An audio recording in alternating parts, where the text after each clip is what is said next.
Hello नमस्कार, आप सभी का स्वागत है आपके अपने YouTube channel exam top to classes के अंदर।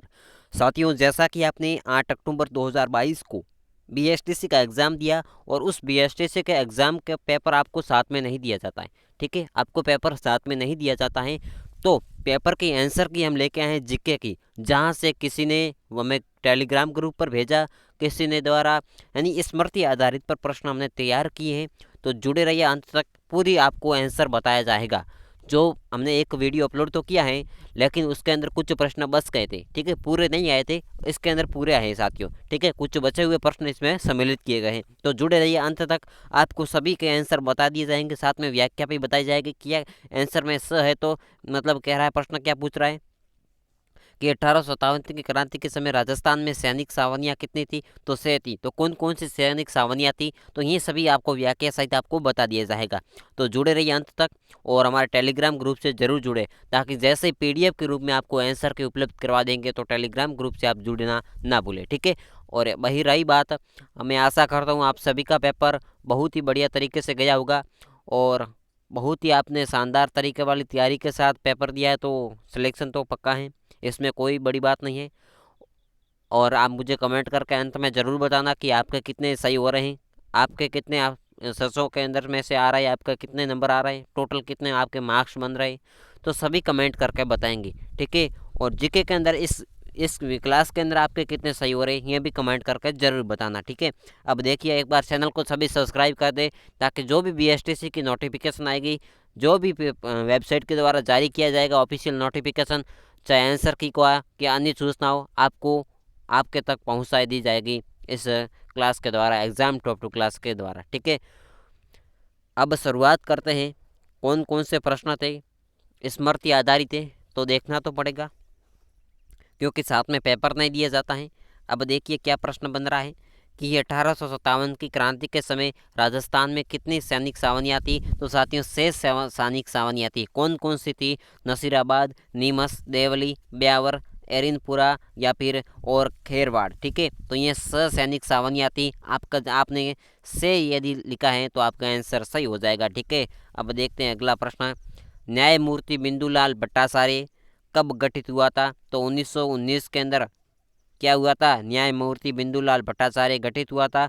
बिंदुलाल भट्टाचार्य के अलावा इसमें अमर सिंह तथा अफजल अली अन्य सदस्य थे। ठीक है, तो यहाँ पर भी हमारा कंप्लीट हो गया। अगला प्रश्न है, अगला प्रश्न क्या है, नवीन राजस्थान नामक समाचार पत्र के संपादक कौन थे? साथियों, स्मृति आधारित है, कुछ मिस्टेक हो भी तो कमेंट करके जरूर बताना। ठीक है, हाँ, नवीन राजस्थान नामक समाचार पत्र के संपादक कौन थे, और इसमें से ऐसे प्रश्न आए जो हमारी क्लास के द्वारा पढ़ाए गए थे, और ऐसा भी नहीं हुआ है कि हमने पढ़ाए और उनमें से नहीं आए। सभी प्रश्न ऐसे नहीं है कि हमने ही पढ़ाए वो आए, लेकिन साथियों कुछ क्लासें हमने लगाई थी जीके की, उसके अंदर से जो एक दो प्रश्न जरूर छपे, तो आपको ध्यान रखना है। अब देखिए, नवीन राजस्थान नामक समाचार पत्र के संपादक कौन थे? विजय सिंह पथिक थे। विजय सिंह पथिक के द्वारा नवीन राजस्थान के अलावा राजस्थान केसरी नामक समाचार पत्र भी निकाला गया था। अगला प्रश्न है, कालीबंगा सभ्यता उत्खनन किसके निर्देशन में किया गया था? बीबी लाल और बी के थापर के द्वारा। इस स्थल की खोज अमलानंद घोष के द्वारा 1951 के अंदर की गई थी। यहाँ से एक खेत में दो फसलों को साथ उगाने का साक्ष्य प्राप्त हुआ है। अगला प्रश्न है, कोटा राज्य का संस्थापक कौन था? कोटा राज्य का साथियों संस्थापक था माधो सिंह। अब देखिए, 1631 में 1631 में मुगल शासक शाहजहाँ के द्वारा माधो सिंह को कोटा का शासक स्वीकार स्वीकार कर लिया गया था। मैंने कहा ना, आपको डिटेल के साथ बताऊंगा, व्याख्या के साथ बताऊंगा, जुड़े रहना अंत तक। अब आपके इनमें से कितने सही हो रहे हैं वो हमें कमेंट करके जरूर बताएगा।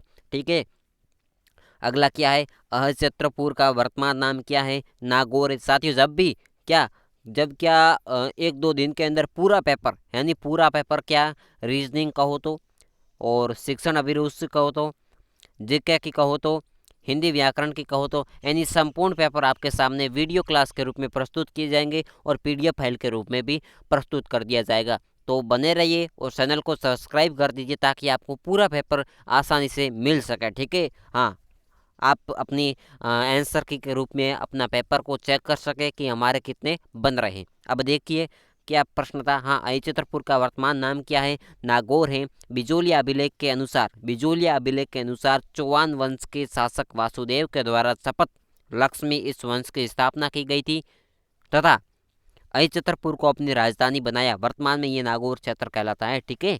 राजस्थान राज्य निर्वाचन आयोग का गठन कब किया गया था?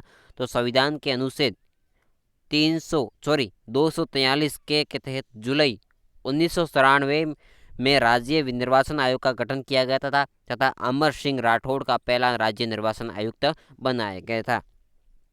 अब देखिए क्या कह रहा है कि जोधपुर प्रजामंडल की स्थापना किसके द्वारा की गई? तो 1934 में जोधपुर प्रजामंडल की स्थापना किसने की गई? जैन नारायण व्यास के द्वारा की गई थी, जिसके प्रथम अध्यक्ष कौन थे? भंवरलाल शरीफ बनाए गए थे। ठीक है, भंवरलाल सराफ बनाए गए थे, सराफ। ठीक है।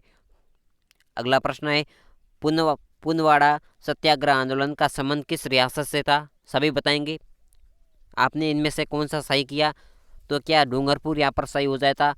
ऊंट की खाल का चित्रांकन का संबंध किस जिले से है? तो बीकानेर से है। साथियों, ये भी प्रश्न हमारे क्लास के अंदर सम्मिलित किया गया जब हमने क्लास लगाई जीके के अंदर, तो ये भी प्रश्न था। इस उस्ता कला के नाम से भी जाना जाता है। ठीक है। हाँ, अगला प्रश्न है, राजस्थान में बोलियां का वैज्ञानिक रूप से वर्गीकरण करने वाला पहला व्यक्ति कौन था? तो जॉर्ज अब्राहम ग्रियर्सन था। राजस्थान में रामानंदी संप्रदाय किसने शुरू की? कृष्णजी पहाड़ी ने। राजस्थान में संप्रदाय की प्रधान पीठ गलता जयपुर में है। अब देखिए अगला प्रश्न 13वां क्या है? कृपाल सिंह शेखावत का संबंध किससे है? तो बलियू पार्टी से है। और बलियू पार्टी साथियों जयपुर की प्रसिद्ध है। ठीक है, जयपुर की प्रसिद्ध है। हाँ, अगला क्या है? और इस कला को विकसित किया था मानसिंह के समय। 84 खंभों की छतरी किस जिले में? साथियों ये तो प्रश्न हमने बार बार दोहराया था क्लास के अंदर, आपने देखा होगा। तो बूंदी के अंदर है। अब 80 खंभों की छतरी जिसे मूची महारानी की छतरी भी कहा जाता है, अलवर जिले के अंदर है। ठीक है। राजस्थान में स्थापत्य कला का जनक किसे कहा जाता है? तो राणा कुंभा को राजस्थान में स्थापत्य कला का जनक कहा जाता है। कविराज श्यामलाल दास के अनुसार राजस्थान में 84 खंभों की 84 दुर्गों में से 32 दुर्गों का निर्माण रामा कुंभा द्वारा करवाया गया था। अब राजस्थान राज्य का अभिलेखाकार कहाँ है? तो साथियों ये भी क्लास के अंदर हमने देखा था, बीकानेर के अंदर था। आपने ध्यान रखा होगा। तो प्रारंभ में इस मुख्यालय में जयपुर में था और बाद में बीकानेर में स्थानांतरित करा दिया गया। ठीक है। अब देखिए कुसामणि ख्याल के प्रवर्तक कौन थे? तो यहाँ पर लस्सूराम की जगह लस्सीराम है। ठीक है, लस्सीराम। हाँ, लस्सीराम है। कुसामणि ख्याल के प्रवर्तक कौन थे? लस्सीराम थे। सिड़ावा ख्याल के प्रवर्तक कौन थे? नयनू राम थे। ठीक है। अब देखिए अगला क्या था? बाड़मेर सासोर बेसिन किसके लिए प्रसिद्ध है? पेट्रोलियम उत्पादन के लिए है। राजस्थान 4 बेसिनों में संभावित तेल से भरा हुआ है, Jaisalmer basin, Bikaner Nagaur basin, Barmer Sanchore basin और विंध्यन बेसिन। ठीक है, ये 4 क्या है? बेसिन है। ठीक है। हाँ, अगला क्या था? विश्व का सबसे बड़ा सोलर पार्क कौन सा है? बढ़ला जोधपुर। यहाँ से क्या 2250 मेगावाट के संयंत्र लगाए गए हैं। और वहीं से क्या जैसलमेर में 995 मेगावाट हैं। ठीक है। Rajasthan state chemical works Didwana. अब देखिए राजस्थान वित्त निगम की स्थापना कब की गई थी? 17 जनवरी 1955 को की गई थी। अरे देखिए क्वेश्चन हमने भी ये क्लास के अंदर आपको बताया था, आपने ध्यान रखा होगा। तो बहुत ही शानदार तरीके से क्लास चलाई थी।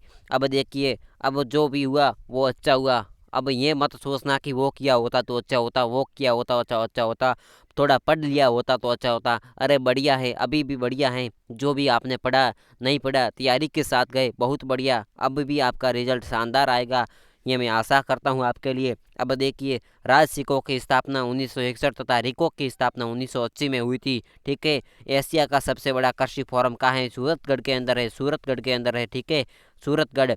राजस्थान को कितने भौतिक भागों में बांटा गया? 4 भौतिक भागों में बांटा गया। कौन कौन से? थार का मरुस्थल, अरावली पर्वतमाला, पूर्वी मैदान, हाड़ौती प्रदेश में बांटा गया है। ठीक है। अब देखिए क्या प्रश्न और आ रहा है। राजस्थान की पाकिस्तान से अंतर्राष्ट्रीय सीमा की कुल लंबाई कितनी है? तो क्या है साथियों? 1070 है। भारत और पाकिस्तान के मध्य सीमा रेखा को रेड क्लिफ नाम से जाना जाता है। इसमें राजस्थान, गंगानगर, बीकानेर जो राजस्थान के जिले आते हैं, कौन कौन से? गंगानगर, बीकानेर, जैसलमेर और बाड़मेर। ठीक है। अब अगला प्रश्न क्या है? जंगल की ज्वाला किस वृक्ष को कहा जाता है? प्लास को कहा जाता है। किसको कहा जाता है? प्लास को कहा जाता है, जंगल की ज्वाला। ठीक है। मारवाड़ प्रगनारी विगत के लेखक कौन थे? तो मोहनत नैणसी थे, मोहनत नैणसी। इसे राजस्थान का गजेटियर भी कहा जाता है, ठीक है, मोहनत नैणसी को, ठीक है। हाँ, अगला प्रश्न है, राजस्थान का राज्य खेल कौन सा है? बास्केटबॉल। साथियों, ये भी हमने प्रश्न दोहराया था राजस्थान सामान्य परीक्षा के अंदर, ठीक है। हाँ, बास्केटबॉल इस 1948 में राज्य खेल का दर्जा दिया गया था। बेणेश्वर का मेला, ये भी हमारे द्वारा प्रश्न आपको लिए क्लास के अंदर लगाया गया था। डूंगरपुर, सोम, मई, जाखम नदियों के संगम पर माघ शुक्ल पूर्णिमा को मेला भरता है, ठीक है। हाँ, अगला प्रश्न क्या है, राजस्थान राज्य मानवाधिकार आयोग का गठन कब किया गया? साथियों, ये भी हमने प्रश्न लगाया था। राजस्थान राज्य मानवाधिकार आयोग की अधिसूचना जनवरी 1999 को जारी की गई तथा इसका गठन मार्च 2000 में किया गया था। वर्तमान में इसके एक अध्यक्ष है तथा 2 अन्य सदस्य होते हैं। इस समय इनका अध्यक्ष गोपाल कृष्ण व्यास है। अब देखिए अगला प्रश्न क्या है, खिराड़ी बोली कहाँ बोली जाती है? साथियों, ये भी प्रश्न हमने लगवाया था। खिराड़ी बोली भीलवाड़ा और शाहपुरा तथा बूंदी जिले में बोली जाती हैं। तो साथियों, हमने जो स्मृति आधारित प्रश्न थे, हमने कहीं तो विद्यार्थियों के द्वारा भेजे गए हमें और कहीं हमने वेबसाइट के द्वारा बनाए, तो यहाँ पर हमने संपूर्ण आपको बता दिया जो भी पीछे रहे। अब मैं बता रहा हूँ कि पूरा पेपर आपको सॉल्व करवा दिया जाएगा। कुछ आप दिनों यानी आज तो नहीं हो सका और कल या परसों आपको पूरा पेपर आपके सामने सॉल्व करवा दिया जाएगा। शायद शिक्षण अभिरुचि साथियों, एक ही क्लास के अंदर आपको संपूर्ण आपको आंसर की बता दी जाएगी ताकि आपको भी भटकना न पड़े। अब मिलते हैं कोई नेक्स्ट क्लास में, तब तक हमारे साथ जुड़े रहिए। आप नए तो चैनल को सब्सक्राइब जरूर करें ताकि आपको सभी प्रकार की नोटिफिकेशन मिल सके। धन्यवाद।